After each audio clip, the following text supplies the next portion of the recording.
Hey, what's going on, guys? How is everybody doing? So Rosaria's trailer finally dropped during the 1.4 announcement stream, and she is looking mighty fine and fun, of course, too. I know a lot of you guys are looking forward to her gameplay. I know I sure am. She's my most anticipated character over the past couple months. So today we're going to be going over her kit and talking about what you can expect from her and how you can expect to be utilizing her when she does come out. But before we do, make sure that you do subscribe to the channel, like this video, and hit that notification bell. That way you never miss a video. And of course, if you want to join our Discord, link will be down in the description below. But without further ado, let's hop right into it. So Rosaria is kind of an interesting character. We knew she was going to be a cryo polearm user, but we were not sure whether she was going to be more DPS oriented or support oriented. And as MiHoYo designed her, it looks like she's kind of splitting hairs. A lot of times you can really tell with the character's kit where they're going to best succeed.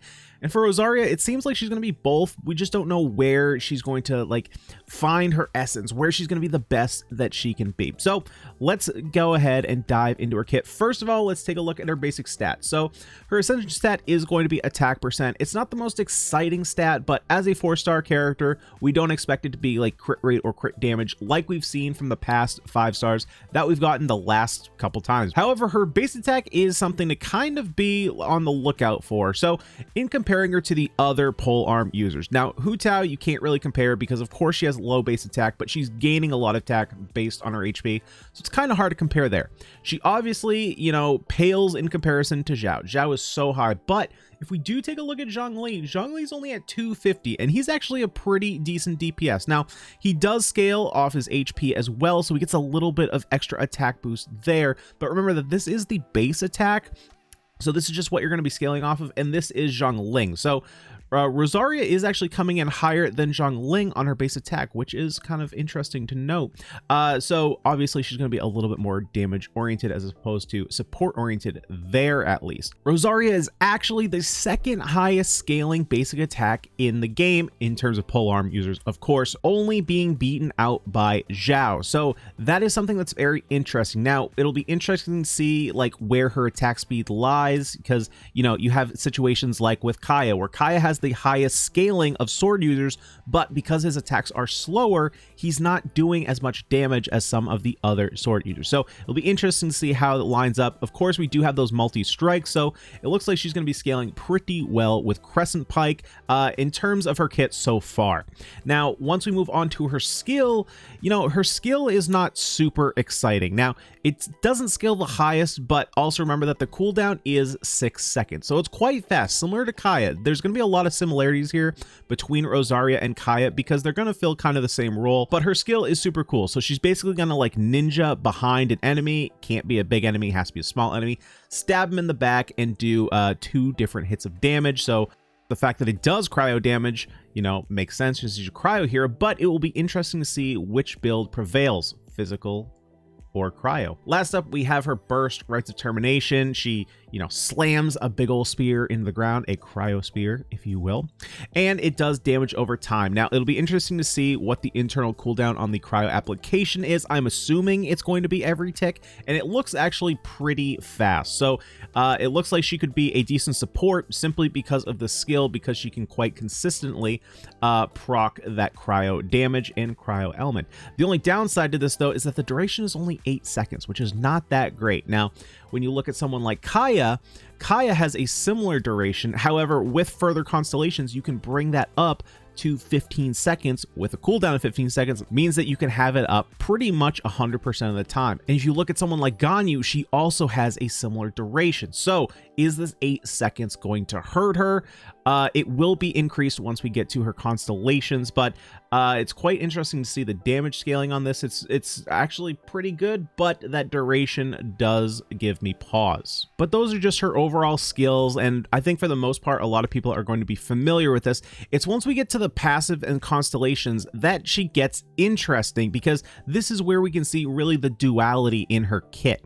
So if we take a look at her first passive, when Rosaria strikes an opponent from behind using Ravaging Confession, Rosaria's crit rate increases by 12%. A passive like this leads me to believe that she's intended to be a DPS, because you're not going to want to increase her crit rate and then switch her right back out. You're going to want to leave her on the battlefield for at least 5 seconds to take advantage of that additional 12% crit rate. But then when we go ahead and look at her Ascension 4 passive, casting her burst, Rites of Termination, increases crit rate of all nearby party members, excluding herself, by 15% of Rosaria's crit rate for 10 seconds. And the crit rate bonus gained this way cannot exceed 15%. So if you have like 50% crit rate, which I feel like a lot of people are going to have, that's a pretty, round number and fairly, in the middle of difficulty to get to.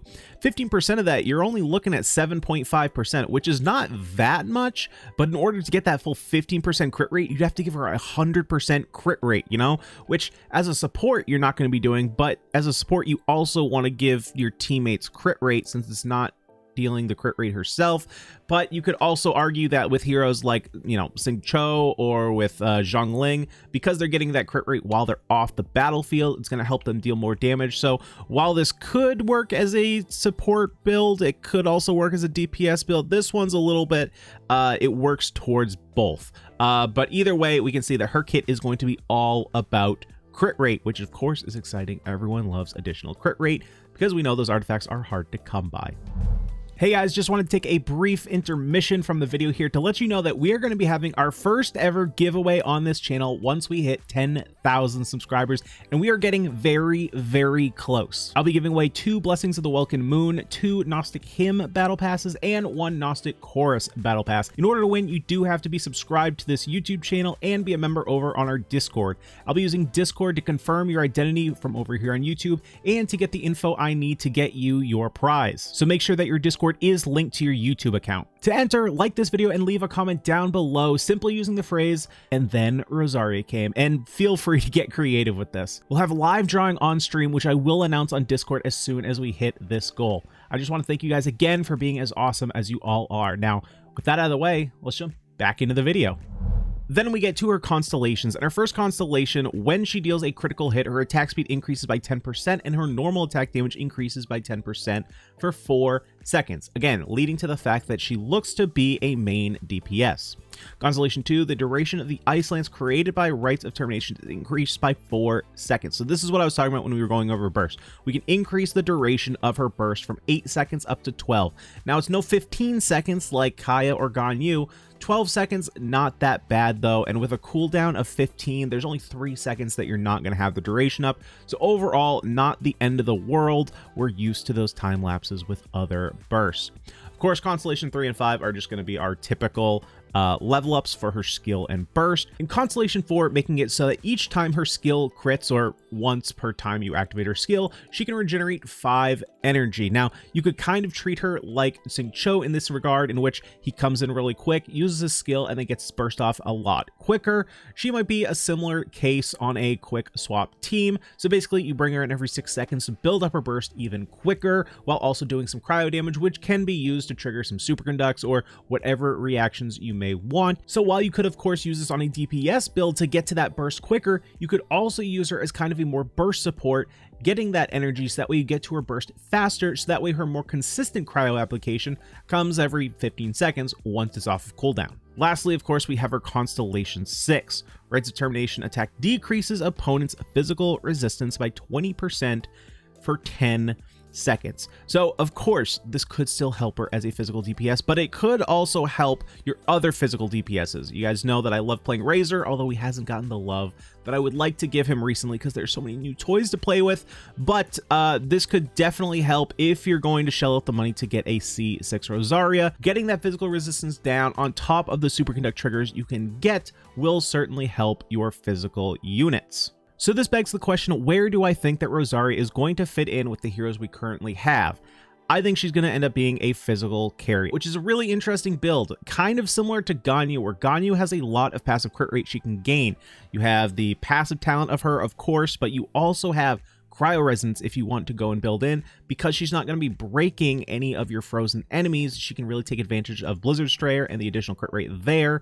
And plus all the crit rate naturally built into her kit. She really feels just like a 4-star version of Ganyu, just building up that crit for really insane damage. Now, of course, once you add that in with Crescent Pike, she's going to be nuts. Once you're building up that crit rate, because there's so much passive crit rate here, you can just build up crit damage, and you're going to be able to get insanely massive hits with Crescent Pike. Well, not insanely impressive compared to, like, Ganyu or anything, but because you're hitting multiple hits and because she scales so high off her basic attack, she's going to be dealing a lot of damage. And that's where I feel that Rosaria is best going to fit in. Kind of similar to like Kaio was when Blizzard's trailer was first announced. Everyone thought that Kaio was going to be the new best thing, including myself. Unfortunately, he just didn't get there. There were a few shortcomings he had, but Rosaria might be the hero to step in and play that role. So what kind of team, what kind of team do I think that she could best fit in? So a team like this is a team that I could expect people to start with. Ganyu, of course, stepping in for Rosaria currently. Fischl makes the most sense because Rosaria is going to be attacking very quickly. She's going to be able to get those Oz triggers off very quickly. And of course, with the Cryo and Electro, you're going to be getting Superconduct. And as we're probably going to be building her as a physical DPS, something like this pairing makes the most sense. Of course, we have Kaya in here. Originally, I had Diona, but of course, we got to throw Bennett in there because his attack buff is absurd. And Rosaria is really going to want that. So Kaya makes a natural fit here with his burst, just dealing cryo damage all the time. And of course, being a pair here for the cryo resonance. I could also see a team like this working out. This Electrocharge team has really been making the rounds, and really it works very well with fast attackers. So hopefully Rosaria is a faster attacker. But this team, of course, also is not going to mess up your Superconduct triggers, which is going to be very nice. Xingqiu, Beidou, and Fischl are all great at off-field support and will allow Rosaria to stay on the field longer, taking advantage of the Crescent Pike, which is an frankly absurd weapon. So those are kind of my initial thoughts on Rosaria. That's kind of where I'm thinking of going. The teams might not be exactly what you saw here, but the overall idea is going to stay sound. I believe that she is going to be a physical carry in the long run, but we shall see. Of course, things change, right? Ganyu, we didn't know was going to be busted. Hu Tao, we didn't know was going to be really powerful. Things change once the characters actually come in game. But guys, that's all I got for today. If you did like the video, make sure to subscribe to the channel, like this video, and hit that notification bell. That way you never miss a video. And of course, join our Discord. Link will be down in the description below. But that's all I got for today. Hopefully you did enjoy. I'll see you guys in the next video. Peace.